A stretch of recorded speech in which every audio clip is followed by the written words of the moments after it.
ನಾನೀಗ ಕಾಲಗಳ ವಾಕ್ಯಗಳನ್ನು ವಿಂಗಡಿಸುತ್ತೇನೆ. ವಾಹನವು ವೇಗವಾಗಿ ಚಲಿಸುತ್ತದೆ.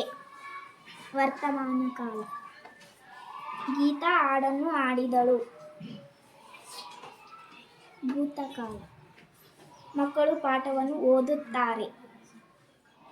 ವರ್ತಮಾನ ಕಾಲ. ನಾಯಿಯು ಅನ್ನವನ್ನು ತಿನ್ನುವುದು. ಭವಿಷ್ಯತ್ ಕಾಲ. ಹಸು ಹುಲ್ಲನ್ನು ತಿಂದಿತು. ಭೂತಕಾಲ. ಮಳೆಯು ಜೋರಾಗಿ ಬರುತ್ತಿದೆ. ಭವಿಷ್ಯತ್. ವಿಚಾರ ಮಾಡು. ಮಳೆಯು ಜೋರಾಗಿ ಬರುತ್ತಿದೆ. ವರ್ತಮಾನ. ವೀಣಾಶ್ರೀ ಮನೆಗೆ ಹೋಗುವಳು.